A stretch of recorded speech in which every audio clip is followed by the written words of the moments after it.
Terima kasih Anda masih bersama kami. Bagi Anda yang baru saja bergabung, kami hadirkan kembali 3 berita utama hari ini. Warga desa Cilodong, Kabupaten Purwakarta geger seekor ular kobra sepanjang 3,5 meter ditemukan dekat sebuah selokan. Aksi simpati dan solidaritas dilakukan supporter Lintas Klub atas tragedi Kanjuruhan Malang yang menewaskan 125 orang. Tenaga honorer di lingkungan pemerintah Kabupaten Garut jual sabu-sabu.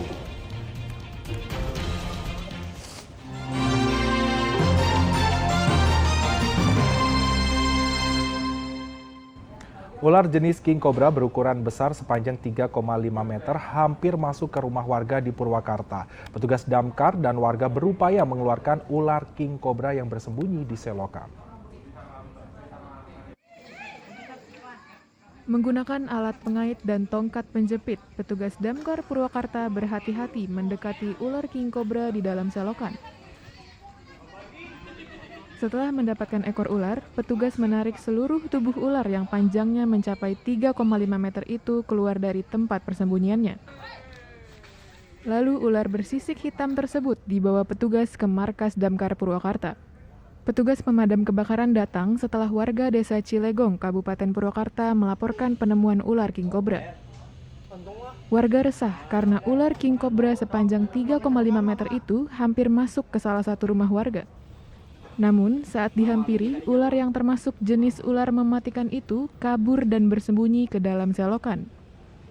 Menurut petugas damkar, maraknya kasus ular masuk ke permukiman warga disebabkan oleh kawasan hutan yang menjadi habitat ular rusak, sehingga ular mencari tempat baru untuk mencari mangsa.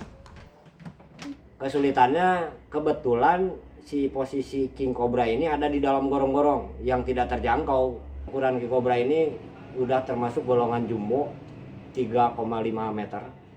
Jadi biasanya kita ketemu paling 1 meter, 2 meter. Nah untuk saat ini banyak ditemukan yang ukurannya ukuran jumbo. Satu pengaruhnya memang saat dari mulai bulan Juni lah sampai saat ini adalah musim kawin. Akhir kalau menurut perhitungan. Jadi masa-masanya bertelur.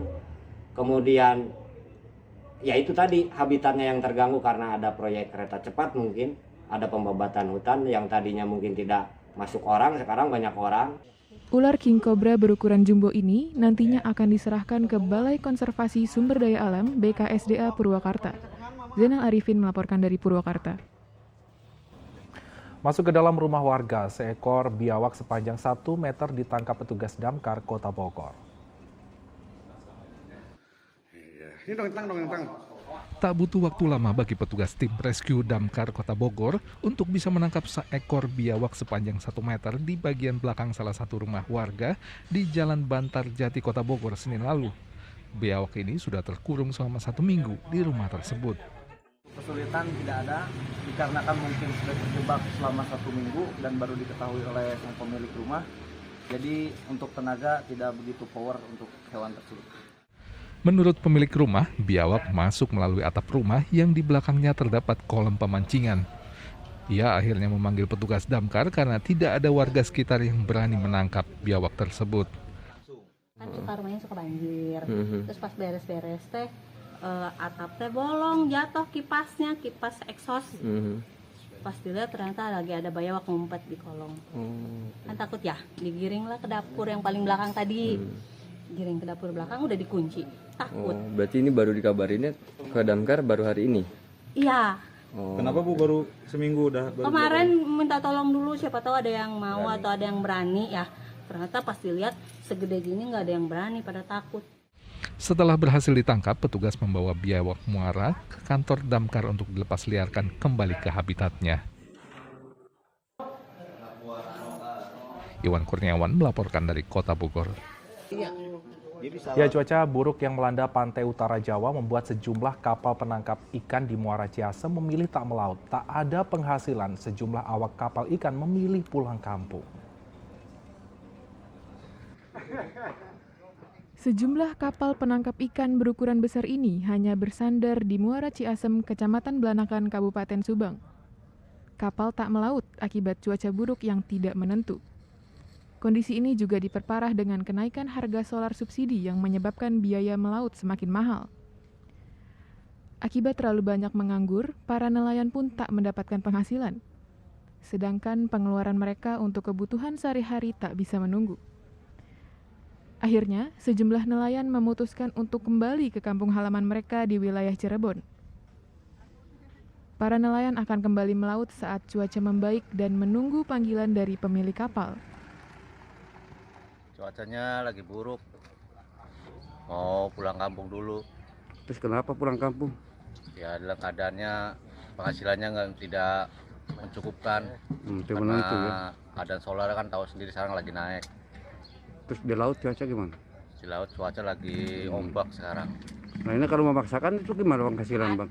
Ya ntar nunggu dari bos aja, suruh sini lagi, lihat keadaannya dulu. Berarti di sini mah nggak ada penghasilan ya? Nggak ada penghasilan, lagi sepi. Meski beberapa orang nelayan sudah pulang ke kampung halaman, namun sejumlah nelayan lainnya memilih bertahan untuk memperbaiki alat tangkap ikan dan keperluan melaut. Banyaknya nelayan yang tidak melaut juga mengakibatkan berkurangnya pasokan ikan di tempat pelelangan ikan Muara Ciasem. Zainal Arifin melaporkan dari Subang. Kita beralih ke informasi lain, supporter sepak bola berbagai klub yang bertanding di Liga 1 melakukan aksi solidaritas atas meninggalnya 125 orang supporter Arema FC di Stadion Kanjuruhan Malang, Jawa Timur Sabtu lalu. Mereka menggelar doa bersama dan penyalaan lilin di daerah masing-masing.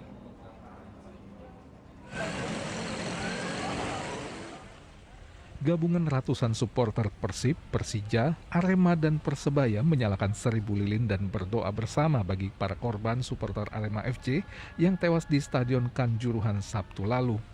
Mereka menggelar aksi di Bundaran Lampu Gentur, Cianjur, Senin malam. Mereka berharap tragedi di Stadion Kanjuruhan Malang, Jawa Timur tidak terjadi lagi. Harapannya sebenarnya kita sama semuanya ya. Kita udahlah satu mau ngapain gitu kan. Doa aja buat yang almarhum kejadian di sana kemarin. Semoga kedepannya kita bisa nggak ada terulang lagi lah. Lupakan rivalitas semua buat. Aksi serupa juga dilakukan ratusan supporter klub sepak bola di Balai Kota Cirebon. Ratusan lilin dinyalakan sebagai simbol duka mendalam atas tragedi berdarah di Stadion Kanjuruhan Malang yang menewaskan ratusan Aremania dan 2 orang anggota polisi. Mereka juga memanjatkan doa untuk para korban yang gugur maupun yang masih menjalani perawatan intensif. Usai menggemakan doa, para supporter kemudian menabur bunga di antara lilin yang menyala. Mereka juga bergandengan tangan meneriakkan yel-yel Arema, wujud bersatunya supporter sepak bola tanah air. Mereka sepakat berupaya menampilkan kerukunan antara supporter meski klub yang mereka dukung terus bersaing mencapai puncak klasemen Liga 1. Harapannya ya ini kan kita doa bersama solidaritas buat teman-teman di Kanjuruhan atas insiden kemarin di tanggal 1. Harapannya ya ini doa kita, ini duka kita, ini duka bersama. Jadi alhamdulillah kita bisa bersatu di sini dari beberapa elemen supporter termasuk dari tim-tim besar seperti Persib, Persija, Arema dan Persebaya. Jadi ini alhamdulillah ini pertemuan ini kabar baik dari teman-teman supporter yang ada di Cirebon. Para supporter juga berharap ada evaluasi terhadap penjagaan keamanan dalam stadion pada setiap pertandingan. Tragedi di Stadion Kanjuruhan terjadi setelah aparat keamanan menembakkan gas air mata ke tribun penonton dalam stadion, hingga membuat penonton panik akibat mata yang perih dan tak dapat bernafas. Penonton kemudian mencoba menyelamatkan diri ke pintu keluar stadion, namun sebagian pintu keluar terkunci dan menyebabkan korban terinjak penonton lainnya dan mati lemas akibat kekurangan oksigen. Rendra Gozali dan Maruli Habibi melaporkan dari Cianjur dan Kota Cirebon. Polisi juga menggelar salat gaib dan doa bagi korban tragedi Kanjuruhan. Salat gaib dan doa dilakukan bersama supporter sepak bola lintas klub.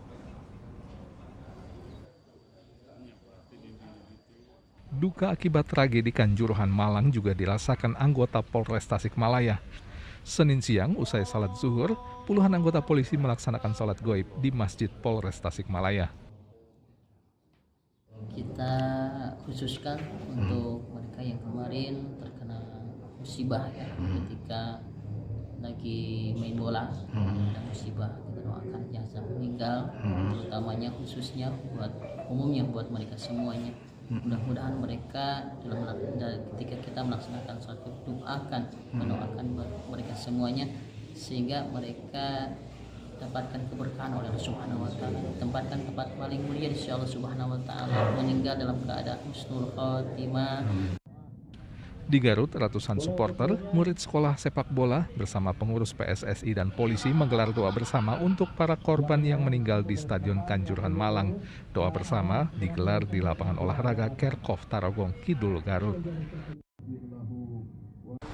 Puluhan anggota Polres Sumedang bersama Bobotoh melaksanakan salat gaib dan doa bersama bagi korban tragedi Stadion Kanjuruhan Malang di Masjid Al-Hidayah Mapolres Sumedang Senin siang.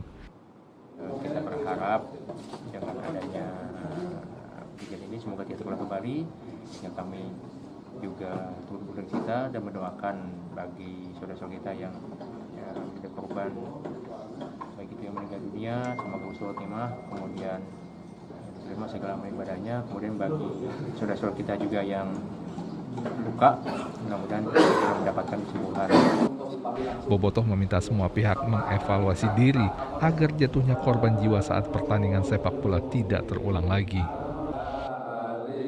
Kita tadi sudah melaksanakan sholat gaib dan menghimbau kepada seluruh anggota untuk melaksanakan doa bersama di tempatnya masing-masing untuk teman-teman korban di Stadion Kanjuruhan Malang. Dan tentunya kejadian di Kanjuruhan menjadi pelajaran bagi kita semua untuk ke depan bagaimana melaksanakan kegiatan-kegiatan persekolahan di sini lebih baik dan lebih tertib lagi. Salat gaib dan doa bersama bagi korban tragedi Kanjuruhan Malang juga digelar di Masjid Mapolresta Bogor. Kegiatan ini dilakukan bersama perwakilan supporter sejumlah klub, termasuk pendukung Arema FC. Dan kita semua berdoa dan berharap semoga kejadian ini adalah kejadian yang terakhir di Indonesia. Amin. Dan semoga kedepannya sepak bola Indonesia akan tambah maju, para supporternya akan tambah guyup, tambah kompak dan bersatu untuk mendukung kemajuan daripada sepak bola Indonesia. Supporter meminta agar aparat keamanan tidak bertindak represif saat mengamankan pertandingan sepak bola hingga menimbulkan ratusan korban meninggal dunia. Kalau kita belajar di luar, mereka tidak memukul atau menendang mungkin ya seperti itu. Mereka mungkin merangkul, dibawa keluar. Kalau mungkin kemarin kondisinya juga banyaknya masa seperti itu agak susah juga untuk mengendalikan ya.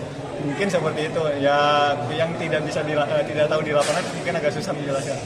Mungkin bisa lebih dewasa ya, bisa menerima kekalahan itu yang pertama. Lalu tidak agresif dalam menangani supporter mungkin yang masuk lapangan dan sebagainya. Itu sih kalau dari pihak keamanan ya.